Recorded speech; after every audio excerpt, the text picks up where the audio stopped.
ask unanimous consent that the quorum call be vitiated.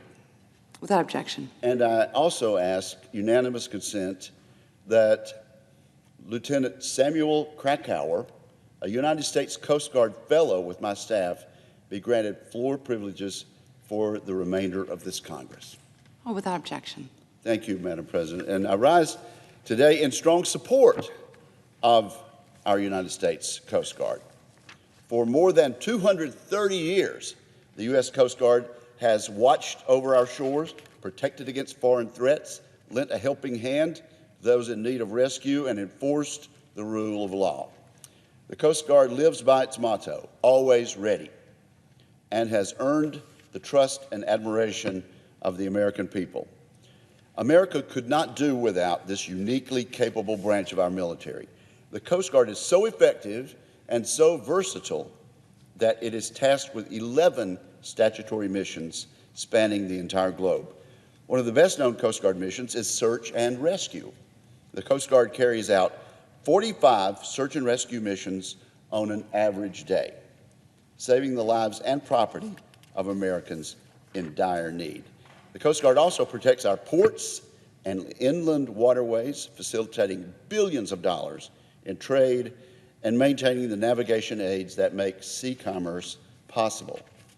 In today's global economy, 80% of international trade travels by sea. The Coast Guard plays a crucial role in screening commercial vessels, patrolling maritime infrastructure, and servicing aids to navigation, such as beacons and buoys. Each of these functions contributes to our nation's prosperity and security. The Coast Guard is also increasingly involved in homeland security. It is largely the Coast Guard's job to deter potential threats before they arrive in U.S. ports. Coast Guard men and women can be found in every major port in America, conducting security, boardings, and escorting passenger and cargo vessels into our waterways. The Coast Guard also helps enforce U.S. migration laws and saves the lives of those who foolishly risk everything to travel on unseaworthy vessels. Beyond this, the Coast Guard plays a crucial role in blocking narcotics and illegal weapons from entering our country. It is not uncommon for Americans to open their news feeds and read a report about the latest multi-million-dollar drug bust carried out at sea by the Coast Guard. In one recent example, 3 Coast Guard cutters joined efforts to intercept more than 11,000 pounds of cocaine, valued at $220 million. That was a remarkable feat, but not unusual for the United States Coast Guard. As the polar regions attract more interest from Congress, it should be known that the Coast Guard is America's surface presence in both the Arctic and the Antarctic waters. Coast Guard icebreakers carry out a wide range of operations, allowing us to have a sustained presence in Antarctica and conduct research in some of the most remote corners of the Earth. If all of these roles were not enough, the Coast Guard is taking on greater responsibilities in national security. Partnering side by side with the Navy, today's Coast Guard conducts freedom of navigation operations in the South China Sea, provides maritime security in the Middle East, and deters illegal fishing in international waters. This long list of responsibilities should make 2 things very clear. First, the Coast Guard is indeed capable and adept. And secondly, it is being stretched increasingly thin.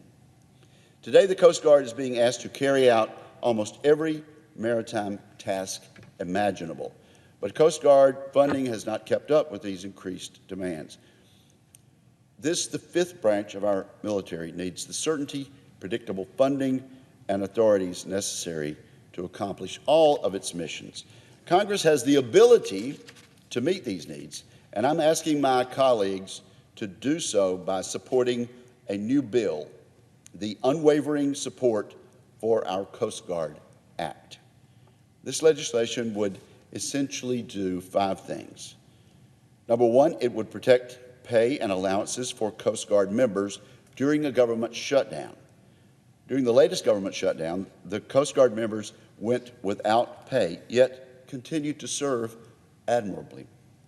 This should not be allowed to happen again. We need to safeguard Coast Guard pay and allowances from failures here in Washington.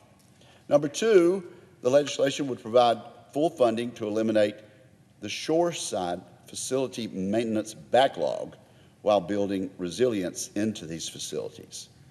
Number three, the bill would enhance the diversity of the Coast Guard.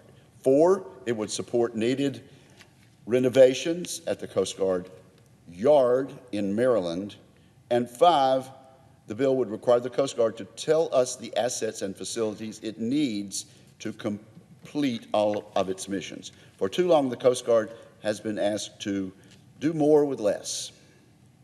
Congress needs to understand the true cost of modernizing and recapitalizing our Coast Guard fleet to meet its mission requirements in the increasingly complex maritime domain.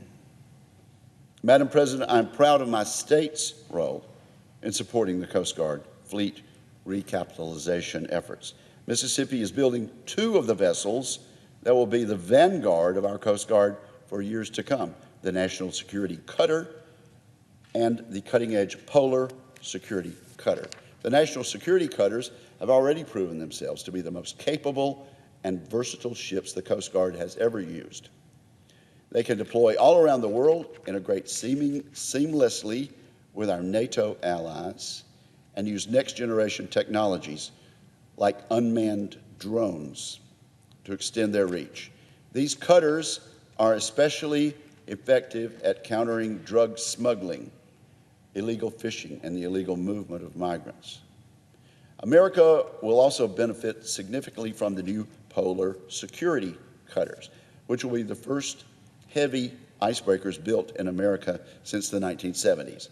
Our current fleet of icebreakers is aging and shrinking. We have fallen far beyond Russia in our icebreaker fleet, and the Arctic is quickly becoming a critical national security domain.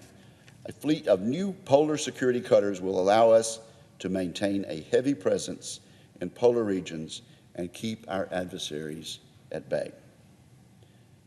Madam President, America needs a capable and growing Coast Guard, and the Coast Guard needs the support of this legislation.